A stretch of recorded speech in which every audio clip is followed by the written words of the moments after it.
AJ Steward could probably line up and play running back right now for BYU. He's not much older than the guys he's coaching, and that factors into the intensity he uses to coach that group. We are 2-on-1 BYU football all access with AJ Steward, who's leading the running backs group in spring football. AJ, I saw a picture of you over the weekend matched up against one of your running backs, going blow to blow with them on the drill. There's just such a look of intensity in your face. What do you like most about your role as the running backs coach? I think the biggest thing is just I see these guys come out and work their butts off every single day, and it actually motivates me as a coach, what, I want to get in and be involved with that. And I think that's the biggest thing that stands out when you come and watch our guys. These guys are intent. They don't waste a rep in practice. Every rep, even if they're tired, they're going to give you everything they have. So as a coach, as much as I can, get in the trenches with them and, get hands-on with the technical and drill work as much as I can. I love that stuff, man. And I think the players, they feel it too. And I think I challenge them, hey, if you can knock me over, man, do it. I love it. I'll get up and give you a pat on the head and we'll celebrate and make a drill cut up and put it all out on the internet and all that. So I kind of challenge those guys daily. Just give me everything you have. I'll give you everything I have, and we're all going to get better from it. Are you still at a point where you could line up and be like, no, I'll show you how to do it? Could you line up and go and show them what you want to be done? I think at this juncture of my career, I think I can. My recovery's not as good. So good thing we don't have back-to-back practices during the spring. So the Tuesdays and Thursdays, I kind of get my legs back under me. But if we win every day, I think they get the best of me. But my recovery definitely isn't as good as it used to be. But I can still pack a punch. I was going to say, let's talk to Mick and get some pads and whatnot, and then we can go. What number do you want, AJ? Yeah, exactly. This is an interesting group because you have a lot of guys who got a lot of run from last year. I know the rhetoric has been, let's not watch film from last year. Let's give these guys a chance. So what have you seen from this group so far? I see guys getting better every single day at everything, not just being all right, I'm going to just be a running back who only can carry the ball. They're focused just as much on pass pro and route running and just the different things without the ball. So that's really what's been very encouraging to me as the running backs coach, is just seeing these guys like I said earlier, every single rep they take is intent. They know that the gap has to get bridged. We don't have a lot of time to, say, well, practice 13, we'll get that, or no. They want to get it right now. And obviously you're not going to be ready to play a game right now, but I think we're where we need to be, after practice 10. I think we're definitely taking steps in the right direction. And it's not just one guy. It's everybody in the group is getting better, and that's all you can ask for in the spring as a running backs coach. That creates competition, but also, it's a physical position. So guys are going to go down at some point. Guys are going to get tired. We're only as strong as our weakest link in the room, and hopefully we can come out of here with no weak links, and we just throw anybody out there and have success. How much of a depth chart do you want to have established by the end of spring ball before the long break and fall camp begins? I think we want to have somebody who steps out in front and says, hey, coach, I'm the guy, with how they play. But if not, I want to see everybody still, in a position to be the guy, going into fall camp. Running back position, like I said, once again, it's a very physical position, and there's not a lot of guys in the room. So there's usually an opportunity, even if you fall down on the depth chart, to work your way back up. So I'm not really big into, hey, we just need to have this standout guy. The biggest thing is I want people to push each other, and then if somebody thrives out of the group, then obviously he'll be the guy. But that doesn't change how I coach, the fifth guy on the depth chart or whatever it may be, because the fifth guy could easily be the second, with a couple injuries.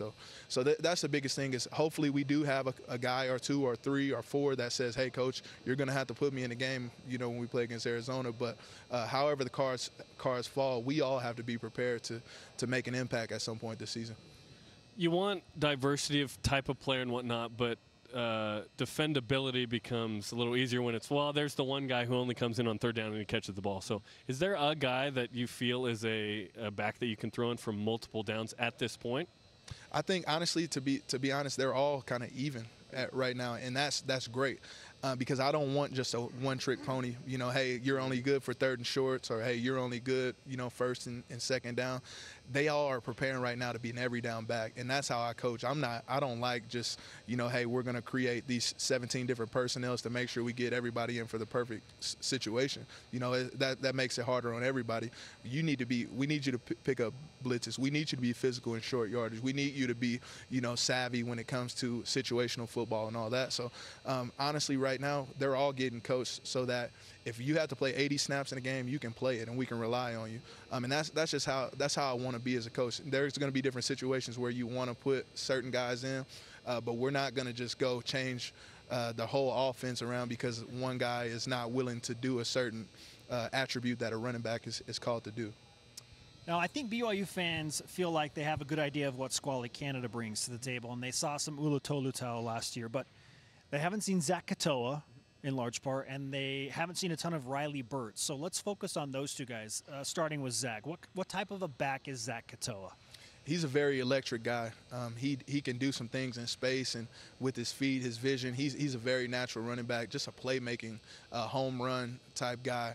He's young. He hasn't had as many reps as those guys, but the thing that makes him so great is not only is he very talented, he's very cerebral. Every single rep in practice, even when he's not in, he takes a rep. Like if Riley's in, he's taking that rep mentally, learning from him, and that's why his ceiling's going to be super high. It's just because he doesn't take no for an answer. He works hard every single day. Every time he's out on the field, he's going to give you everything he has. He'll never tap his helmet to come out. You'll have to make him come out.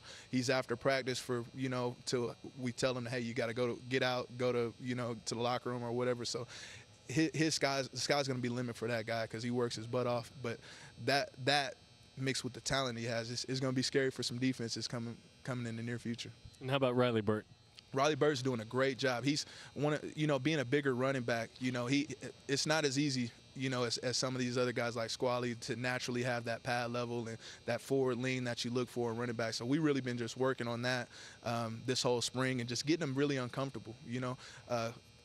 Whenever you don't have comfort, you usually get better. You know, you grow at something. That's in any aspect of life. So I've just been trying to make things uncomfortable for him, and he's thrived. He's been working hard. He's gotten better at every aspect of his game, and he does have a different, you know, kind of attribute that everybody have in our group with his size. And I think, you know, the more he can utilize that, I use the term, your difference is what gives you value. You know, don't be a 6'1" running back who runs like a 5'8" running back. Be a 6'1" running back that feels like a 6'1" running back that's 220 pounds when you get to contact and when you're blocking and stuff like that. So that's been my challenge to him, and he's stepped up to it. He's gotten better, and like I said, every single guy in our group they've made it hard on me as a coach as far as that depth chart you're talking about, because they're all getting better at the things that I told them they need to work on in order to be the guy. So it's been really fun to see that, and very rewarding as a coach to see young guys who, like you said, hadn't taken very many snaps raise their level, and then they're helping guys like Squally and Ula raise their level even more because they feel them right on their heels. All right, Coach, it's been great to talk to you. As far as the running backs groups go, I do want to ask this. How do you handle the room with the multiple personalities? What's your approach to that to try and rein them all in? I try to coach them all. Obviously, when we're in a group setting, I kind of coach them all the same. It's very serious in our meetings, especially right now. There's so much learning being had. They're still getting to know me as a coach and my expectations and things like that.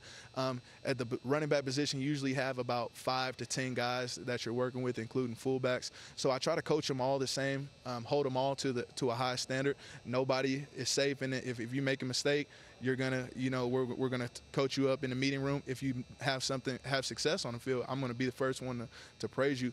And then, you know, there's times during practice where I'll coach them all up individually based on their individual needs. Some guys you have to, hey, put your arm around a little bit and, you know, hey, come on, let's learn from that. Other guys you have to be a little more stern with. So once again, in a group setting, they're all kind of coached the same.